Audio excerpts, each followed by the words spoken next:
विश्वास के और भी नायक। आज की भक्ति शुरू करने से पहले प्रभु से प्रार्थना करें कि वह आपको अनुग्रह और हमारे प्रभु एवं उद्धारकर्ता यीशु मसीह के ज्ञान में विकसित करने के लिए इसका उपयोग करें। विश्वास के बारे में सोचते ही अब्राहम का ध्यान नहीं आता। इब्रानी मसीहियों को लिखे इस पत्र में हमने देखा है कि परमेश्वर की आराधना परमेश्वर में विश्वास की ओर ले जाती है और यह परमेश्वर के लिए कार्य करने की ओर ले जाती है। यह आपको वह कार्य करने की ओर ले जाती है जो परमेश्वर आपसे करवाना चाहता है। यह विश्वास ही था जिसने अब्राहम को परमेश्वर पर विश्वास करने के लिए प्रेरित किया जब परमेश्वर ने उसे वह सब कुछ छोड़ने के लिए कहा जो वह जानता था, अपने आसपास के सुख सुविधाओं को छोड़कर एक ऐसे देश की यात्रा करने के लिए जिसे उसने कभी नहीं देखा था। और जब वह उस देश में पहुंचा, एक ऐसा स्थान जिसे उसने कभी नहीं देखा था, तब भी उसने विश्वास के साथ एक ऐसे नगर की प्रतीक्षा करते हुए परमेश्वर पर भरोसा किया जिसकी नींव अनंत है, जिसका निर्माता और रचयिता परमेश्वर है। इब्रानियों 11:10। यहाँ तक कि सारा अपनी वृद्धावस्था के बावजूद परमेश्वर पर विश्वास कर पाई जब परमेश्वर ने उसे एक संतान देने का वादा किया, एक ऐसा पुत्र जिसके माध्यम से परमेश्वर अब्राहम से किया अपना वादा निभाएगा। अब्राहम के पुत्र इसहाक का भी इब्रानियों 11 में विश्वास के नायकों की सूची में उल्लेख है। परमेश्वर और उसके वचन में उसके विश्वास ने उसे अपने दोनों पुत्रों याकूब और एसाव को आशीर्वाद देने के लिए प्रेरित किया। यह इस बात का संकेत था कि वह उनके दोनों जीवन के लिए परमेश्वर के प्रबंध पर भरोसा करता था। याकूब ने अपने पिता, अपने पुत्र यूसुफ और अपने पोतों के प्रति विश्वास का जीवन जिया, लेकिन बाइबल ने उसके जीवन के एक पहलू पर प्रकाश डाला जब वह मर रहा था। आपको इस व्यक्ति के जीवन के अंत तक प्रतीक्षा करनी होगी, तभी आप कह सकते हैं कि वह विश्वासी व्यक्ति था।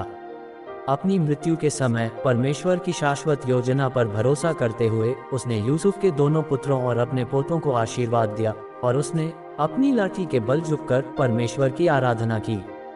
पुराने नियम में यूसुफ से अधिक यीशु के जीवन और सेवकाई का प्रतिनिधित्व बहुत कम लोग करते हैं। वह मसीह के स्वरूप का प्रतीक है।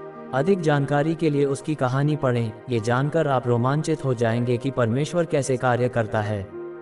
यूसुफ एक सम्मोहक उदाहरण प्रस्तुत करता है कि कैसे परमेश्वर की शक्ति आपके जीवन में उसके उद्देश्यों को पूरा करती है। परमेश्वर चाहता है कि आप विश्वास के इन असाधारण व्यक्तियों और परमेश्वर में विश्वास करने के आपके अवसरों के बीच के संबंध से प्रोत्साहित हों।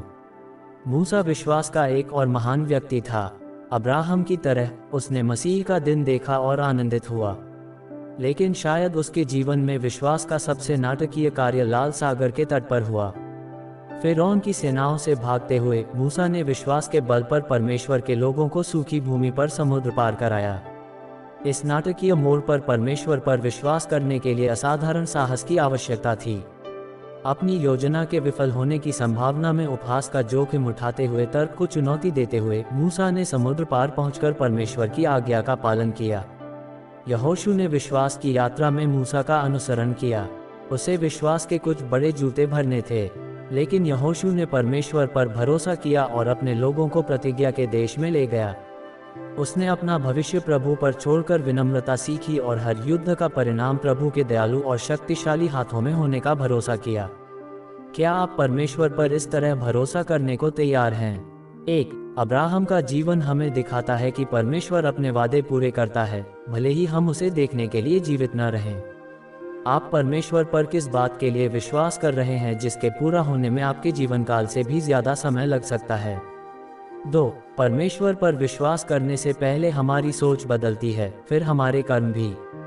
आपके जीवन के किन क्षेत्रों में विश्वास के जरिए बदलाव लाने की जरूरत है? 3. परमेश्वर ने मूसा के जरिए महान कार्य किए, लेकिन फिर भी परमेश्वर ने उसके जीवन में पाप को गंभीरता से लिया। मूसा जैसा विश्वास हमें उन्हीं गलतियों से बचने में कैसे मदद कर सकता है? और ऐसे ही हर दिन का वचन सुनने और मनन करने के लिए बारली, पावरी, सितारा परिवार को सब्सक्राइब करें और मित्रों को शेयर करें। धन्यवाद।